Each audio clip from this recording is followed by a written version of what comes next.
And now that we have this, we're going to apply it to two different places. The first is going to be in our view, the About the Author view, and the second is going to be on our user profile page. So let's start with our view.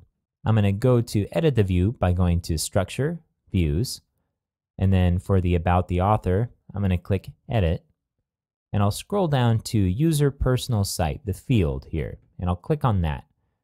And now under Formatters, if we click on it, we now have a new formatter called Custom Personal Page Link with Username. And if we check that, and then we go to Rewrite Rules, and we uncheck the rewriting so that we're just using whatever the formatter gives us, and then we click Apply All Displays and scroll down, we can get a quick preview by putting in the NID for a blog entry. I know we have 18 and 19, so I'll click Update Preview, and I'll scroll down and check it out. We have our link here. It says Learn More About Jones Jones at their website, and as we hover over it, you see in the lower left-hand corner the URL is jonesknowimawesome.example.com. So I think this is pretty cool. Now we can reuse this formatter anywhere we want to. So our next step is to use it on our user profile page. Let's first save our view. I'm going to click Save.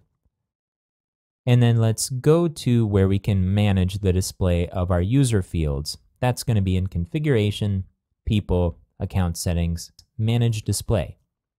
Okay, so here we have our personal site, and right now it's being displayed as a title with a link.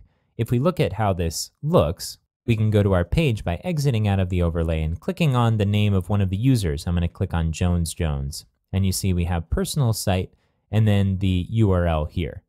So if we click back a couple of times to get the overlay back, we can now select Custom Personal Page Link with Username as the output and click Save.